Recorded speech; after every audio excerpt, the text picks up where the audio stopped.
Hello, this is KNO Marilyn Tarot. I'm here to do a reading to hopefully send the spirits of irritation on vacation for just a little bit. Take what feels right and leave the rest for somebody else.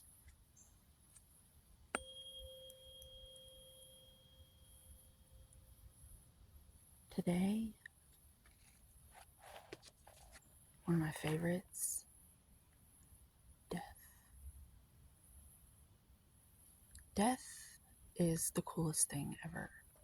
Those who have heavy Scorpio placements will agree with me. It's the one thing that gets everybody moving. Without it, nothing happens. It would be so stagnant and boring if people didn't have the fear of death. And then there's the rare individuals that think unconventionally about death. And they seem to go further than the others because they're not worried about it. Now, these people usually are people who have seen it firsthand at a young age. They've seen a lot of their family members suffer in front of them, and so they're a little shell-shocked in that way. But it's a gift, I assure you. I'm noticing on this card that everyone's terrified, and the king himself is dead. Looks like he passed away, dropped his crown. Death came in and claimed everybody. Look at me, says Death. I'm special. What stands out the most to me is that it looks like everyone is affected by death, but they're all reacting differently. We have the Pope. It almost looks like he's crying blood. He cares so much. He's crying blood. Then you have the King. He's dead. He may have been sacrificed for the land. They used to have this belief about kings and the land and how they were one and the same, and what affected one affected the other, like a living embodiment of the land. So I don't know what that means. The land itself is passing on to a brighter future because I see the sun in the back, in between the two pillars, right above the Pope's head. And the Pope is crying blood. It looks like, I wish you could see it. My phone doesn't do too well in focusing on it, but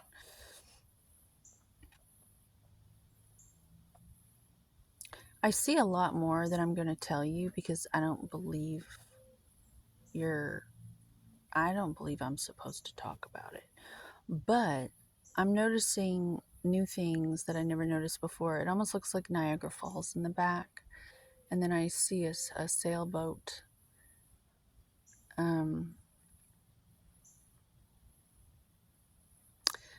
This card represents the power of fear and distraction, and how it affects everyone differently, and how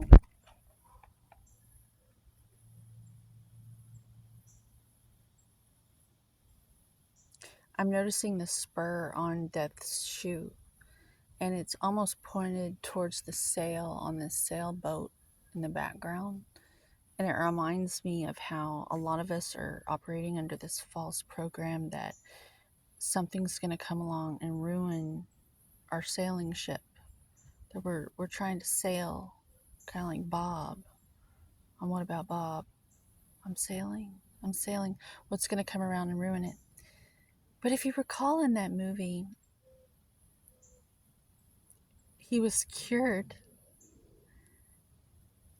based on his own ignorant nature. The guy was literally trying to blow him up. He was trying to strap him to dynamite and kill him.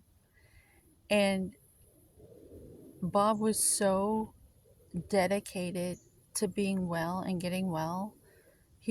That was like all he could think about was getting better. That he fucking flipped all that stuff upside down and actually drove the doctor crazy. And that's the vibe I'm getting from this death card today. That we need to flip these programs upside down. We need to be so obsessed with our personal hygiene spiritually, um, not in a self-righteous sort of way. Ugh, that's so last century. But in a way where it's for the group.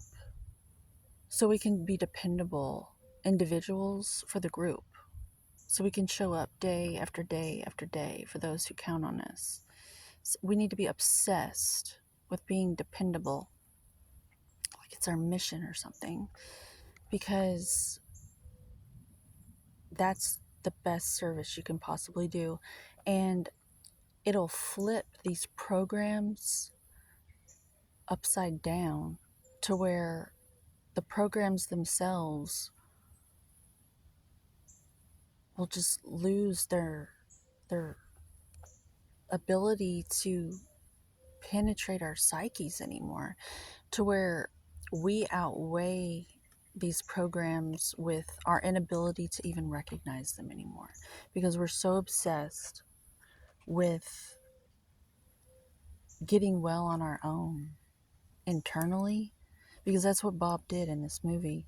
He sat there and he literally came up with his own epiphany and broke his own spell that he was under the whole time. We're all under our own spells of illusions with plenty of help from outside sources. It's not in your imagination. But the key is to get so inwardly focused to where you're like this little girl. She's the only one